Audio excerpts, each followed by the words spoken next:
Hey guys, this is Cam for 15 back at it with another video for you guys, and we are back with more Falcon and the Winter Soldier in what was a pretty good episode here, as we get not only the return of Zemo, we get the return of Sharon Carter here, which was a pretty interesting episode, and even at the end I'm like, oh shit, we're only going to get ourselves more into trouble. So, yeah, where do I start? The episode starts off with Battlestar and John Walker, the U.S. agent's Captain America. I'm just going to call him the U.S. agent. Essentially, they go to this shelter place that obviously Carly was in, and they're trying to get answers out of the dude that was keeping them there. But the guy was, let's just say the guy doesn't have no respect for Mr. John Walker like, hell, the entire MCU fan base does, and he literally spits in his face. It gets John Walker pissed off, even though he says, "Do you know who I am?" And essentially, you just have to be like, "I know who you are." Now, I thought he would have added, he's like, you're not that guy, but I know who you are. Again, further homing down, or further hitting down the point that, yeah, people know, oh, you're the new Captain America, but you're not the Captain America who literally saved the world and help, people back and was a part of the Avengers. Yeah, please. So again, further hitting home, again, it's going to get to the point where, and then he's getting very hostile too. But like I said in my episode 1 review, he's more hostile, more aggressive Captain America. And I just have a feeling, he's going to try to get his hands on the super soldier serum from the power broker, or find the vials, take it, and to make sure he becomes a Captain America, where he's just gonna, I guess, lead by force. Essentially, I feel like he's gonna take the serum, so people will start to respect him, because we see that people don't respect him. So clearly, yeah. Now on the other side, Falcon and, well, actually, let me talk about the Flag Smasher stuff. So the Flag Smasher stuff, before we get to the end before I talk about the end of the episode, the Flag Smasher things, we see a little bit of humanity for Carly, and stuff like that. She's like, I think, mourning the person who looked after them. To her and this one dude who's observing a GRC, which essentially is the Global Reparation Council, which essentially is a council that the flag smashers are against, because there's a council that's going to support the people that got, I guess you can say, came back after the 5 years. They've been gone after the Thanos snap. So they're observing the whole thing. We find out that Carly wanted to be a teacher, and stuff like that. And then, the next thing we see with them, she's willing to blow up an entire freaking building, to be honest. And she tells the guy, she's like, look, if that's the freaking way they want to talk, that's how you talk. And I'm like, well, so much for the teacher act, huh? Interesting. And it's funny, I think the guy said the same thing too. So yeah, and essentially they were just taking supplies and food and stuff like that out. And yeah. So that's it for them. And then I guess to wrap up the John Walker stuff too, they know that Bucky and Sam freed Zemo, which again, I was not sure. I'm like, please show me the scene when they finally know that it's Bucky and Sam. Now Lamar Hoskins, Battlestar, is like, okay, should we just bring him in, or should we turn him in and stuff like that? And essentially, and he's like, but even if we try to go that route, it's going to be hard to, show how they caused it and stuff like that. So yeah, essentially what happened, sorry for that, pause break. Essentially what John Walker says, he essentially says, like, listen, don't worry about it. We're just gonna freaking just, let it hang, let it be there. So, obviously they're just gonna let it down. And I'm guessing when they get what they really want is probably the super soldier serum, that's when, they're gonna probably try to bring him in by force and take him down, because like, we know you had Zemo and stuff like that. So yeah. Anyways, the Bucky and Sam storyline is, like I said, going to Zemo, and we see, Bucky kind of indirectly break out Zemo. Essentially, what he does, at first when you see Zemo, and I did like Zemo in Captain America: Civil War. Some people at first, when they first watched the movie, I remember when the movie first came out, people said they didn't like him. But I'm like, the dude's a great villain. Like, the dude's a beast of a villain. He literally broke up the Avengers. Like, if not for the stunt he pulled, the Avengers are still one whole unit and they see, eye to eye. But because what he did, that entire time, in that movie, he essentially broke the Avengers. And if you have a villain that could just break the Avengers and break them up to where they have two different factions, and it entirely changed the course of the MCU. Of course, the Sokovia Accords, helped a little bit in that, but it's like really what he did was kind of the breaking point and stuff like that. So I like the start where Bucky walks in him. He's literally repeating the phrase he did to try to control him. But Bucky's like, it doesn't work on me. Essentially what I mean, but going back to what I was saying about Bucky indirectly freeing Zemo, he kind of slips a message to a prisoner that says, I will kill you, or something like that. And then the prisoner guard gets crazy. Then, Zemo breaks out. He pretends to be a guard. They meet up, and it's pretty freaking funny. Now, I still think Zemo is going to turn on these guys. You can't trust him. But I will say I very much enjoyed his character here. Like, he is a funny ass character. So anyways, what they do next is they have to go to this place called Madripoor to meet up with this character named Selby, who will give them information about the power broker, because they say that they tell him, like, yeah, we need your help in order to look for more the super soldier serum, because there's somebody creating it and stuff like that. So they go to Selby. It was freaking crazy. They get alter egos. Zemo makes, Bucky do old Winter Soldier stuff. And when they finally get to meet up with Selby, essentially what happens throughout that dialogue scene, you just have it where Sam's sister calls her just in freaking as a coincidence, and they're just talking, and she reveals that his name's Sam, and Selby's like, Sam, kill them. And I seriously, I was dying of laughter when I saw this scene. As quickly as she was about to as quickly as she said kill them, it was as quick as she got bodied. She got dropped by a freaking. Oh my God. I'm sorry. That part was hilarious. I was dying of laughter.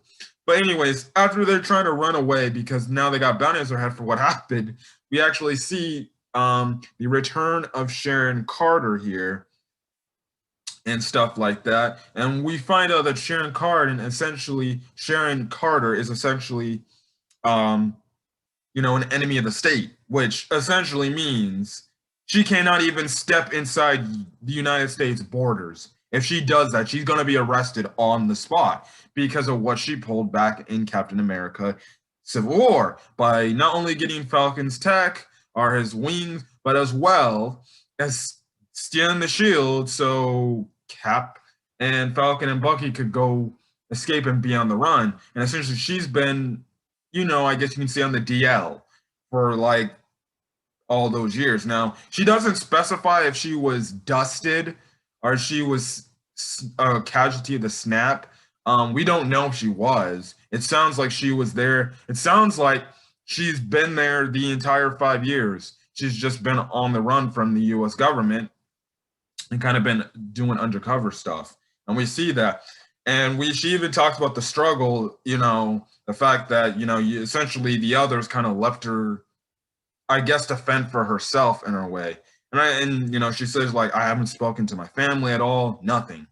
And that's when Sam makes a promise here, like, look, I'm gonna pardon you for your crimes and stuff like that, even though technically you didn't commit a crime. Well, in the grand scheme of things, she did commit a crime, but she was doing it for a good cause. and stuff like that. My only question, this whole thing that I feel like no other people are gonna bring up in the reviews is, oh, after the events of Civil War take place, why didn't Steve, after freeing the people from the raft, essentially, um, at the end of Civil War, why didn't he go try to find Sharon Carter and bring her into their little grouping with Black Widow, Sam, and him? You know, where that could have happened, where that could have went, who knows? Definitely she could have got pardoned of her crimes for doing what she did. I just find it strange that Steve just let her to run and fend for herself. And throughout the years, Black Widow, and Sam were on the run. He didn't at all decide to look for Sharon Carter at all. Yeah, I feel like if that was the case, they definitely would have probably made their whole. If she would have joined his little cause, they probably would have had a relationship and all and stuff like that. And he might have not went back in the past because he kind of would have had a relationship with her.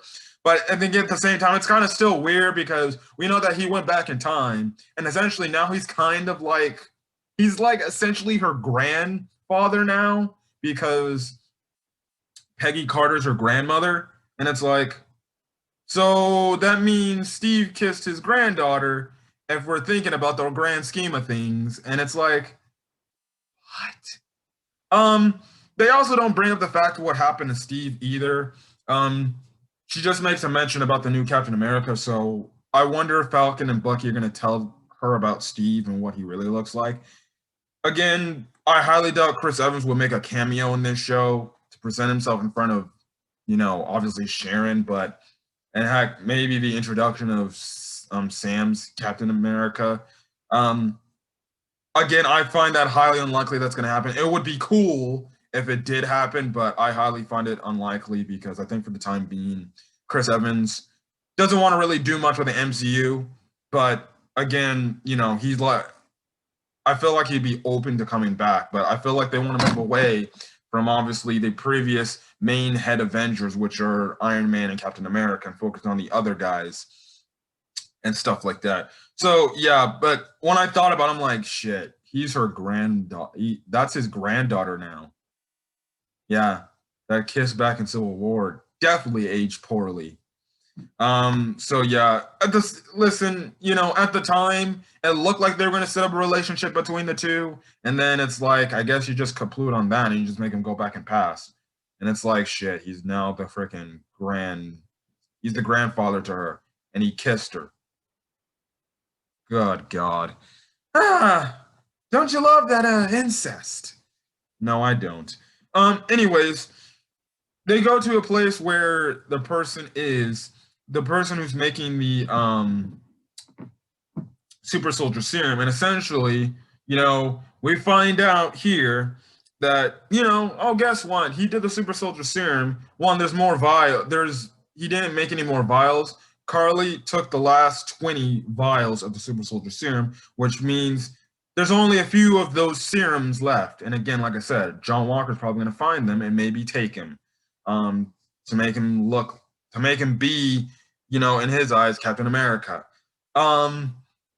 So what happens too is we find out that this guy also worked for the CIA. So this guy was working for essentially the U.S. government, making these super soldier serums, doing testing stuff on these people, which it's funny because that also offends, Sam, and he's like, they made more of these guys and we didn't know. Again, when can you ever trust the government? I guarantee you, even now, the government has its deepest, darkest secrets that the public doesn't even freaking know. I'm not shocked. I wouldn't be shocked.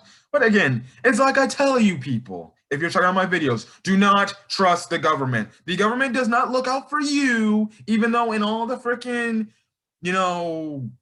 ads and all the freaking, I guess you could say press conferences and all the freaking rallies and stuff they have, for all these government officials and stuff like that, even the presidents. Do they really give a damn about the average American person? No, because if they really did give a damn about the average American person, they would make it so much more easier to live in this country. So, again, do not trust your government. And that goes for every freaking country in the world. Government officials in any country of the world only look out for themselves because guess what? They're getting your hard-earned money, taxes and stuff like that. Anyways, yeah, what happens is after after doing that, he was one of the guys that got dusted by Thanos' snap, but when he got brought back, essentially you can say the power broker gave him a hefty prize, and he's like, continue the super soldier serum for me and I'll pay you. So yeah, the power broker, again, he was referenced in this episode. Also, Zemo shoots the dude, so he's dead. They eventually get up out of there. Sharon and the others, kind of go their separate ways. Sharon's like, we need to get out of here fast, and I need to tell you about something. So pretty interesting what's going on there. They go to, I think, Zemo, Bucky, and Sam go to somewhere in Latvia, I believe. And Bucky takes a quick walk, only to find these little things. At first, when I was watching the episode, I thought they were like bombs. Or heck, I thought it was John Walker and Battlestar that finally caught up with them. No, he turns around and we see it's a Wakandan, a person from Wakanda. I don't know the person's name, but it was in the army, the little Wakanda woman army force they had there. And she was actually in the Black Panther movie.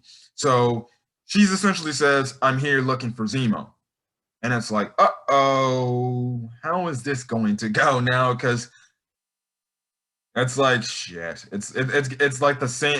It's like the same thing with Claw. When he was still alive at the time. Wakanda had tabs on him, and they wanted to bring him in to convict him of his crimes, and maybe probably put him to death. And I hear for Zemo, of course they'd be after him because they killed a Black Panther and they killed their king at the time. So makes sense why Wakanda would come and find for him. And trust me, Wakanda has the intel to find out.